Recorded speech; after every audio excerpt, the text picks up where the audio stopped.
नमस्कार दोस्तों। आज की कहानी है बूढ़े ससुर के तेवर। पारुल ने जैसे ही कॉलेज के अंदर प्रवेश किया, पानी की बॉल लेकर पेड़ पौधे में पानी दे रहे कृष्णकांत जी की वॉल से पानी के छींटे पारुल पर पड़े। पारुल चिल्लाती हुई कहती है, सिक्योरिटी, इस बुढ़े को अभी के अभी कॉलेज से बाहर फेंको। मुझे इसकी सूरत भी नहीं देखनी है। इस बुढ़े को मालिक की नौकरी किसने दी? कृष्णकांत जी कहते हैं, बहू, तुम जिस कॉलेज में नौकरी की चाहत से इंटरव्यू देने आई हो, मैं उस कॉलेज का प्रिंसिपल हूँ और आज का इंटरव्यू मैं ही लेने वाला हूँ। जिसे सुनकर पारुल दंग रह जाती है। काटो तो खून नहीं, ऐसी हालत है। आगे, पारुल, जल्दी से तैयार हो जाओ, तुम्हारा इंटरव्यू का समय हो रहा है। 7 बजे मैं तुम्हें कॉलेज तक छोड़ दूंगा। हाँ, मैं अभी बस 5 मिनट में फटाफट से रेडी हो जाती हूँ। गुड़िया और गोलू को भी दूध पिला दिया है। जब तक मैं नहा कर आती हूँ, तुम जल्दी से मेरे लिए 2 ब्रेड सेक दो। पारुल नहाने के लिए चली गई। विशाल गोदी में अपनी 2 साल की बेटी को लिए रसोई में अपनी पत्नी पारुल के लिए ब्रेड सेकने लगा। पारुल के आने के बाद दोनों ने ब्रेड और चाय खत्म किया और फटाफट से पारुल अपने इंटरव्यू के लिए निकल पड़ती है।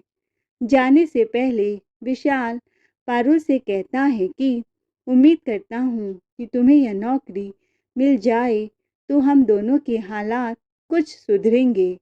अभी तो हम दोनों के हालात ऐसे हैं कि अपने बच्चों और अपना पेट ही भर पाते हैं। इसके अलावा हमारे पास कुछ भी नहीं है। ऊपर से कर्जा वालों ने नाक में दम कर रखा है। पड़ोस में दरवाजे के पास बैठे हुए किशोर जी पारुल और विशाल की बातों को सुन लेते हैं। मन ही मन बड़बड़ाते हैं कि यह सब तुम लोगों के कर्मों का ही फल है, जो आज खाने के बाद कल के लिए भूखे मर रहे हो। किस चीज़ की कमी थी तुम्हारे पास? सब कुछ तो तुम्हारे पिता ने तुम्हारे लिए सब करके दिया था। बंगले से लेकर गाड़ी तक तुम्हारे पिता ने तुम्हें दी थी, लेकिन अपने पिता की दी हुई संपत्ति की तुमने कदर नहीं की और ना ही अपने पिता की कदर की। अपने पिता की उम्र का ख्याल भी न रखा और उन्हें ऐसी जगह छोड़ाए कि मैं दोबारा से अपने मित्र कृष्णकांत से नहीं मिल पाया हूँ। मैंने उनको ढूंढने की कितनी कोशिश की, लेकिन एक बार भी मुझे नहीं मिले। पता नहीं मेरे मित्र को तुमने कहाँ गायब कर दिया है। अपने मन ही मन किशोर जी बड़बड़ाए जा रहे हैं। तभी बाइक की आवाज़ से वह पारुल और विशाल की तरफ देखते हैं।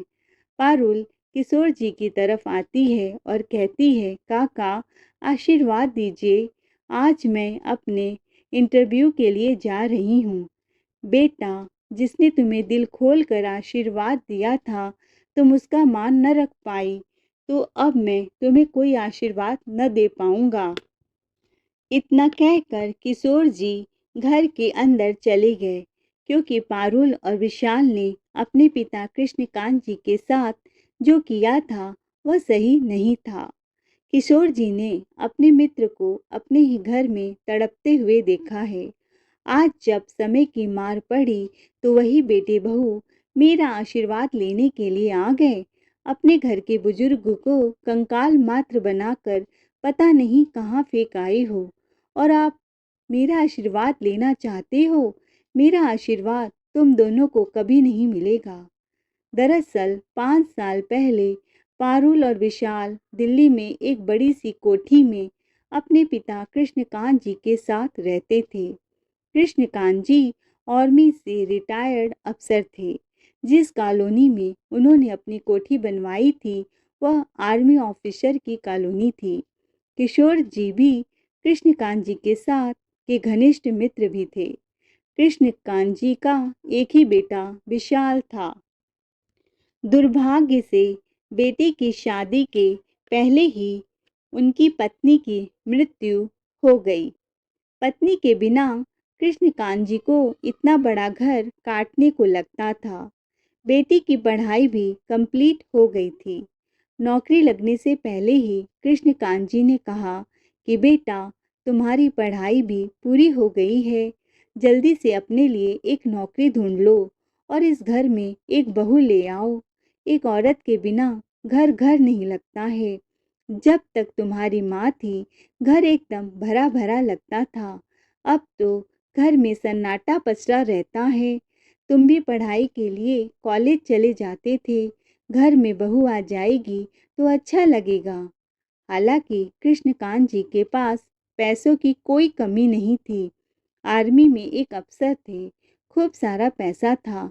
ऑफिसर इलाकों में उन्होंने अपनी एक 500 गज की कोठी भी बना ली थी और अभी जिस कोठी में रह रहे थे अपनी पत्नी के साथ, वह उस कोठी में 2 साल ही रह पाई, लेकिन बेचारी बीमारी की वजह से इस दुनिया को छोड़कर चली गई।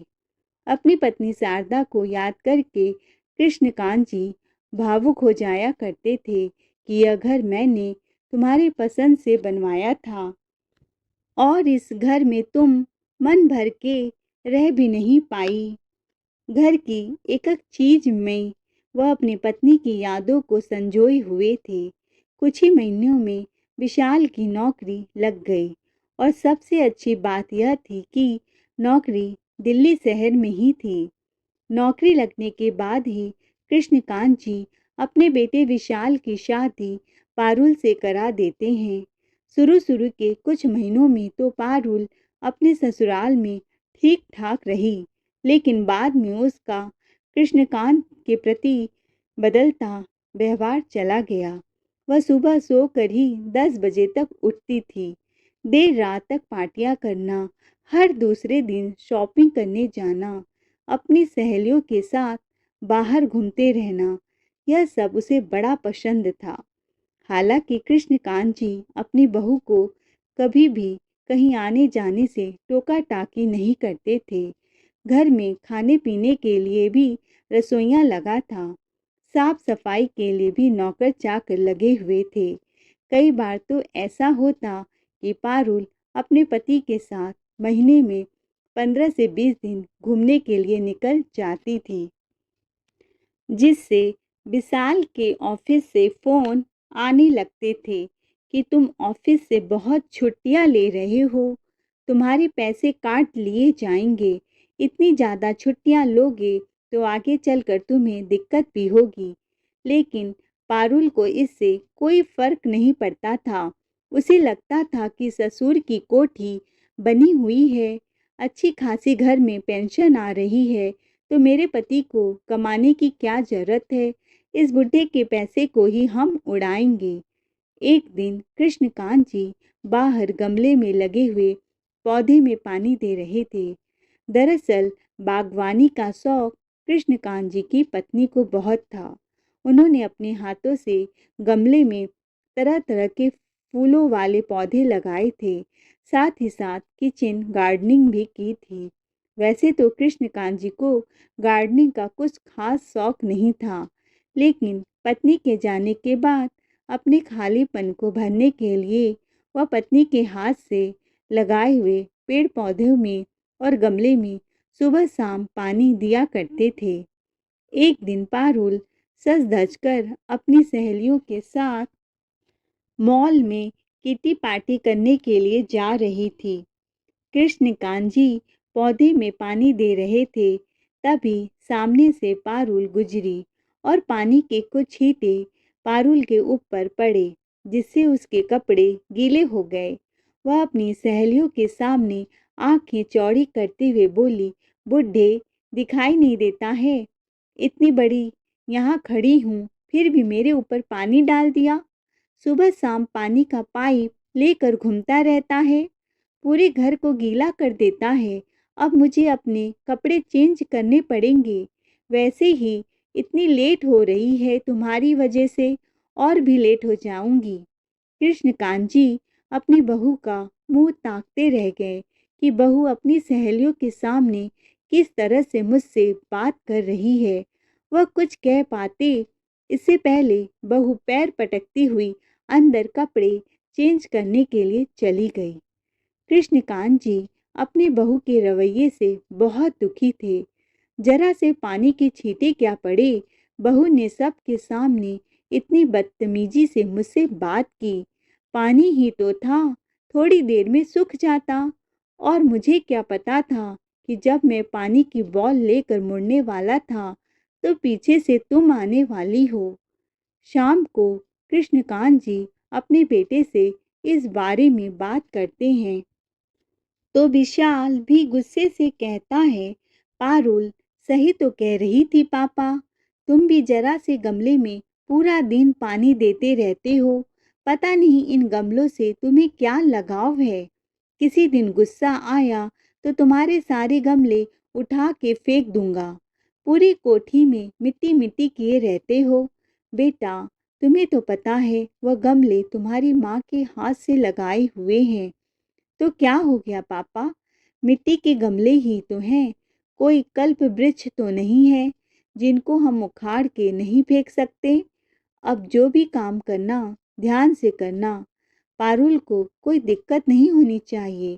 अपने बहू बेटे का रूप देखकर कृष्णकांत जी को आने वाले समय का अंदेशा होने लगा था कि आगे का समय या यह कहिए उनका बुढ़ापा ठीक नहीं जाएगा।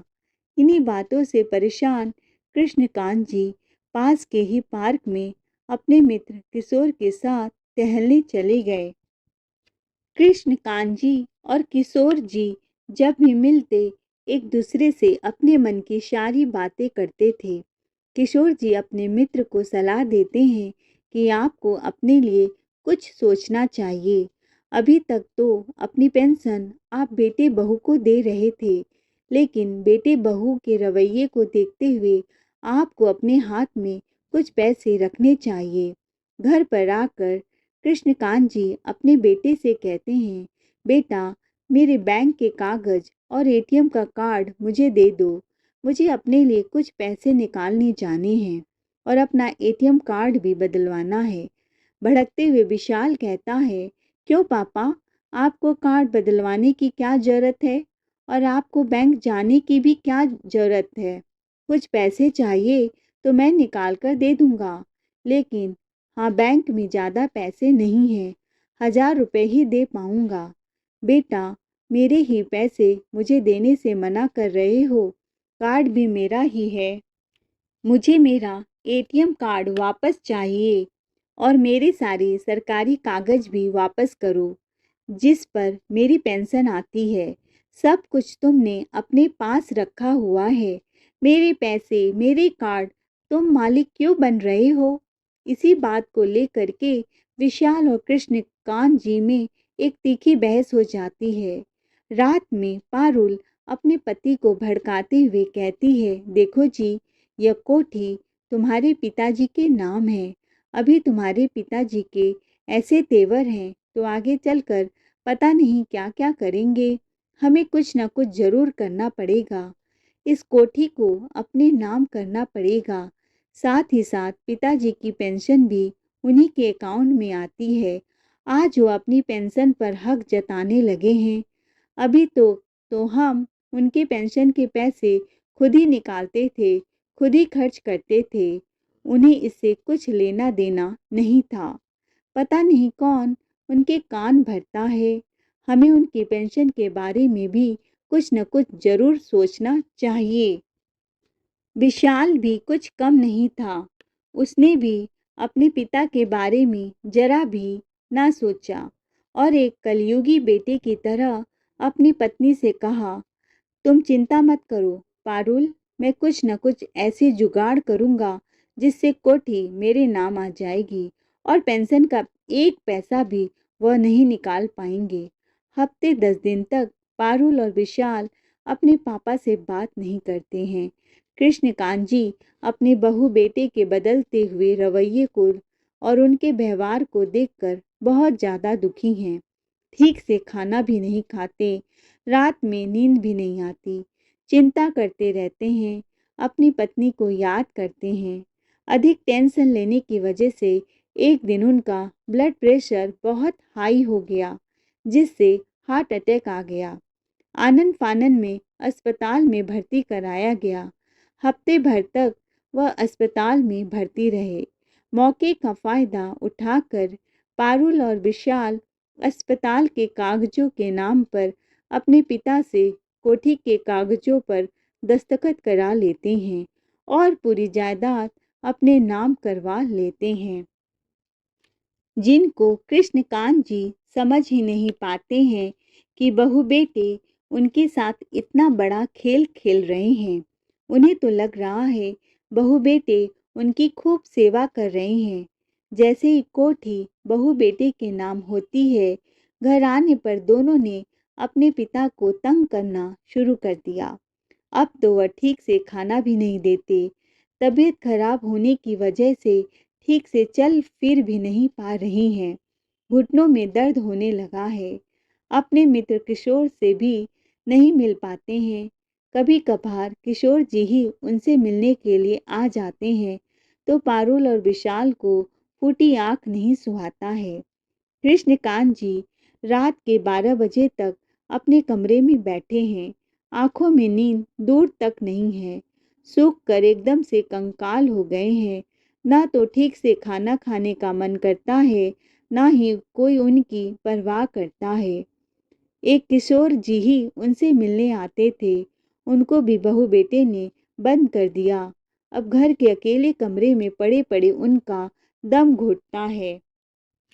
एक दिन रात के 12 बजे वह बाहर गमलों के पास आकर बैठ गए।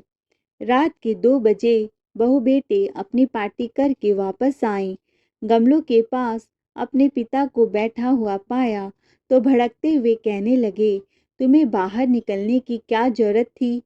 चुपचाप से अंदर जाकर बैठो। बहू बेटे की बात सुनकर कृष्णकांत जी उठकर अपने कमरे में जाने ही वाले थे कि पैर में मिट्टी लगने से फिसल कर सीढ़ियों के पास लड़खड़ा कर गिर पड़े, जिससे उनके पैर में फ्रैक्चर हो गया। बहू बेटे उन पर और भड़कते हुए बोले, ठीक से चला नहीं जाता, अब मेरे लिए और काम बढ़ा दिया। इस बुढ़े की सेवा अब मुझसे नहीं होगा। अस्पताल का दौड़ा भागी कौन करेगा? पहले ही इतने बीमार थे, ऊपर से अब तुम्हारे टांग भी टूट गए हैं। पारुल ने कहा, विशाल, दूर के शहर में किसी एक वृद्ध आश्रम में बात करो और इस बुढ़े को उधर ही भेज दो।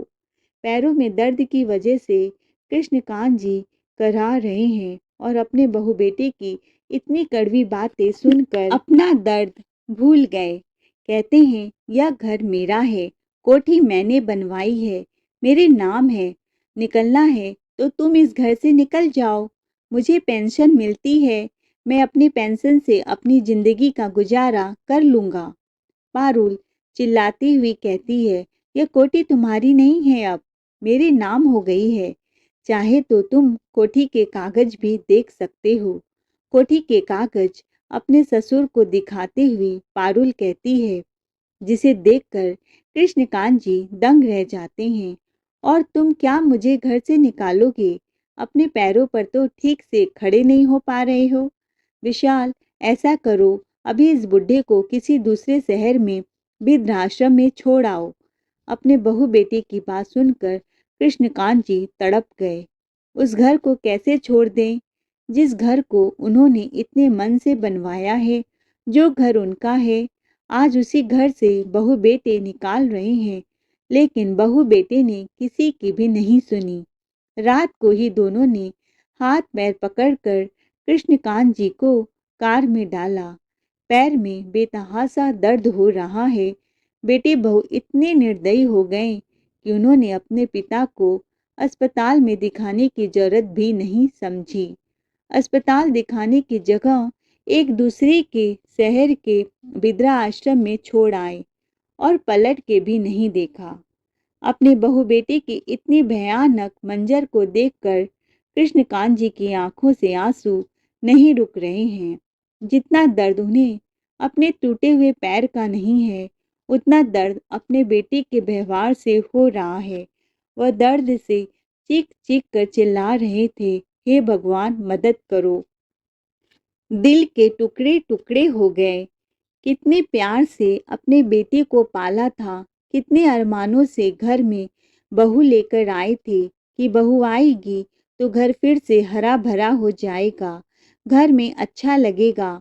लेकिन मुझे क्या पता था कि बहू के साथ साथ मेरा बेटा भी बुढ़ापे में ठोकरें खिलाएगा। बहू बेटे कृष्णकांत जी को वृद्धाश्रम के अंदर भी नहीं लेकर गए थे, वह बाहर ही छोड़ आए।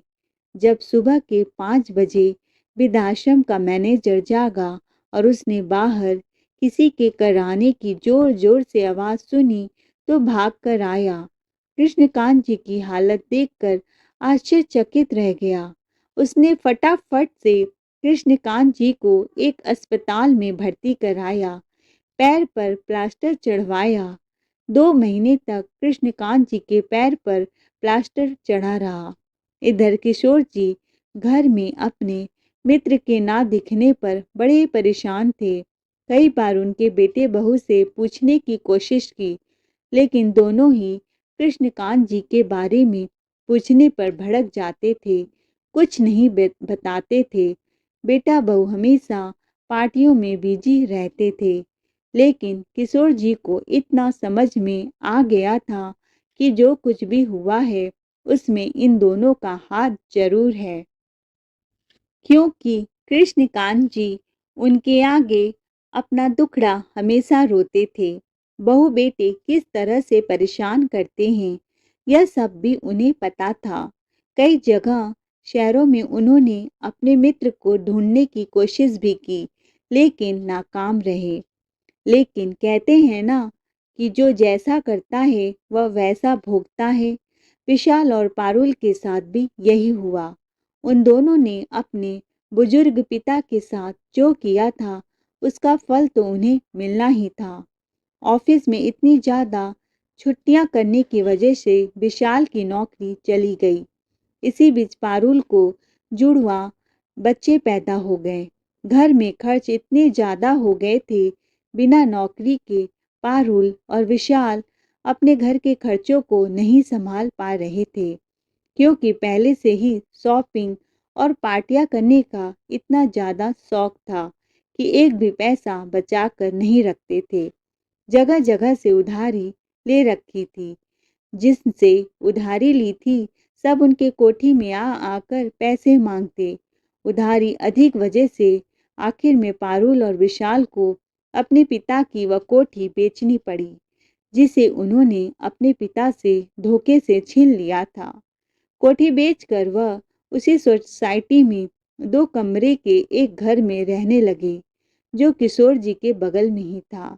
अपने पिता की पेंशन के पैसे से जैसे तैसे अपने घर के और बच्चों के किराए के खर्च निकाल रहे थे।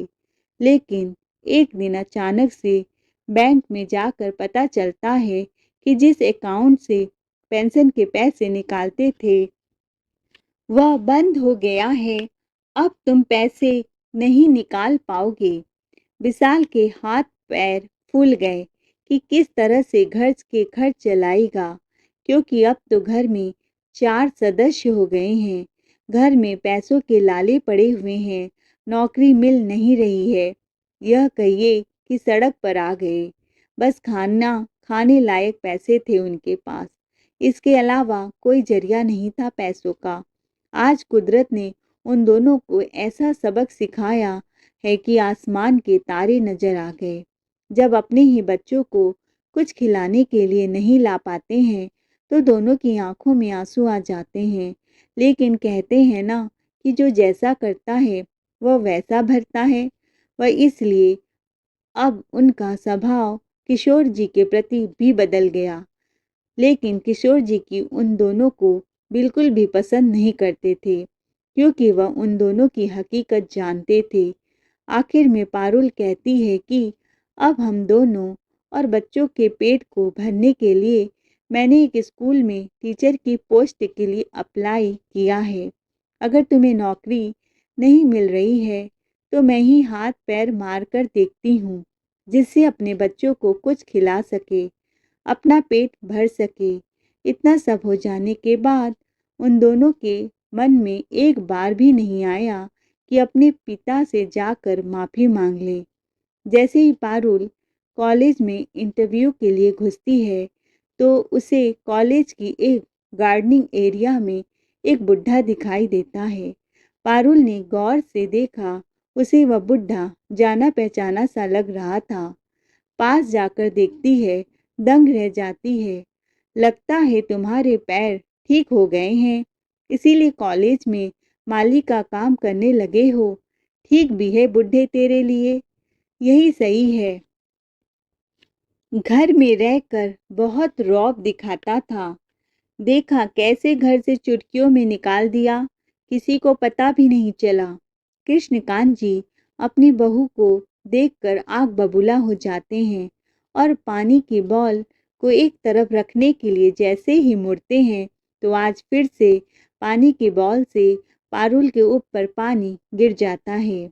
आज तो पिछली बार से भी ज़्यादा पानी गिर गया था, जिसे देखकर पारुल चिल्लाती हुई बोली, सिक्योरिटी, इस बुढ़े को अभी के अभी बाहर निकाल कर फेंक दो। पता नहीं इस बुढ़े को इधर किसने माली बनाया है। पारुल के चिल्लाने की आवाज़ सुन कर सभी लोग उधर इकट्ठे हो जाते हैं और पारुल कृष्णकांत जी को भला बुरा कहे जा रही है। पास में खड़ा हुआ एक व्यक्ति पूछता है, अरे मैडम जी, लगता है आप स्कूल में टीचर के लिए इंटरव्यू देने आई हैं। हाँ, उसी को देने के लिए आई हूँ, लेकिन यह बुढ़ा इधर क्या कर रहा है, इसको जल्दी से बाहर निकालो। इस बदतमीज बुढ़े को मैं और देर तक बर्दाश्त नहीं कर सकती हूँ। तभी कृष्णकांत जी कहते हैं, बहू, जिस कॉलेज में तुम टीचर के पद के लिए इंटरव्यू देने आई हो, मैं उस कॉलेज का प्रिंसिपल हूँ। तभी पास में खड़ा हुआ एक व्यक्ति कहता है, सर अंदर चलिए, इंटरव्यू के लिए जितने भी लोग आने थे सारे आ गए हैं। आज का सारा इंटरव्यू आपको ही लेना है। कृष्णकांत जी उस व्यक्ति के साथ कॉलेज के अंदर चले जाते हैं, लेकिन उन सब की बातें सुनने के बाद पारुल का तो यह हाल था कि काटो तो खून नहीं। उसके मुंह से एक शब्द नहीं निकल रहा है। बुत की तरह खड़ी हुई, पैरों के नीचे से जमीन खिसक गई। क्या यह बुढ़ा इस कॉलेज का प्रिंसिपल है और आज मेरा इंटरव्यू यही लेने वाला है? अब यह सोच सोचकर उसको घबराहट हो रही है कि ऐसा न हो कि वह मुझे इंटरव्यू से निकाल दे, जबकि मुझे जॉब की बहुत ज़्यादा ज़रूरत है। वृद्धाश्रम में पहुंचने के बाद कुछ ही दिनों में कृष्णकांत जी के बारे में जब मैनेजर को पता चलता है कि वह फौज में अफसर थे और बहुत ही पढ़े लिखे व्यक्ति हैं, तो वह कहते हैं, मेरे एक मित्र का पास के ही शहर में कॉलेज है, जहाँ पर वह एक आप जैसे प्रतिष्ठित और पढ़े लिखे व्यक्ति को ही प्रिंसिपल के पद पर रखना चाहते हैं। आपको कृष्णकांत जी खुशी खुशी प्रिंसिपल के पद पर रखना चाहते हैं, जिसके लिए कृष्णकांत जी तैयार हो जाते हैं। एक दिन वह अपनी पेंशन के लिए भी कंप्लेन कर देते हैं और बहू बेटे के पास जाने वाली पेंशन बंद हो जाती है। अब पेंशन उन्हीं के अकाउंट में आने लगी। अंदर इंटरव्यू देने के लिए पारुल जब सामने अपने ससुर जी को बैठा हुआ देखती है, तो गिरगिट की तरह अपना रंग बदलते हुए गिड़गिड़ाते हुए कहने लगती है, पापा, मुझे माफ़ कर दो, मुझे नहीं पता था आप इस कॉलेज के प्रिंसिपल हैं और इंटरव्यू आप ही लेने वाले हैं। मुझे इस जॉब की बहुत ज़रूरत है। आपके जाने के बाद हमने इतना सारा कर्जा ले लिया था कि उसके लिए कोठी बेचनी पड़ी। विशाल की नौकरी भी चली गई। मेरी एक बेटी और एक बेटा भी है। दूध भी बड़ी मुश्किल से पिला पाते हैं। प्लीज़ मुझे इस जॉब से मत निकालिए। कृष्णकांत जी पारुल से कहते हैं, पहली बात तो दूर बैठिए। मैं तुम्हारा कोई पापा नहीं हूँ। मैं इस कॉलेज का प्रिंसिपल हूँ। और दूसरी बात, मैं तुम्हारे जैसे बदतमीज संस्कारहीन टीचर को अपने कॉलेज में नहीं रख सकता हूँ। जो बूढ़े बुजुर्गों का सम्मान करना न जानती हो, उनका आदर ना करती हो, तो वह बच्चों को क्या संस्कार सिखाएगी, बच्चों को क्या सीख देगी। तुम्हारे जैसे टीचर की स्कूल में बिल्कुल भी ज़रूरत नहीं है। कॉलेज क्या, पूरा देश ही बर्बाद हो जाएगा तुम जैसी टीचर से। अभी के अभी इस स्कूल से निकल जाओ, वरना कह कर निकलवा दूंगा। बहू बेटे ने उनके साथ जो किया था, बहू की शक्ल देखने के बाद कृष्णकांत जी के दिल में एक एक चीज टीस की तरह चुभ रही थी। वह अपनी बहू को जॉब नहीं देते हैं। पारुल अपना सामू लेकर कॉलेज से निकल जाती है। आज पारुल ने जो किया था, सारी चीजों का पाई पाई हिसाब कृष्णकांत जी ने एक साथ कर दिया। आज उसे भी अपने किए पर पछतावा हो रहा होगा, लेकिन वही है ना कि कर्म पीछा नहीं छोड़ते हैं।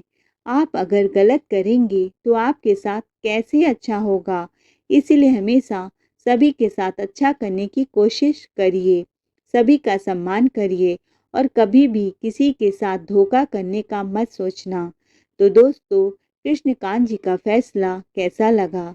अगर आपको हमारी कहानी पसंद आई हो तो चैनल को लाइक शेयर सब्सक्राइब जरूर करें। कहानी सुनने के लिए दिल से आभार।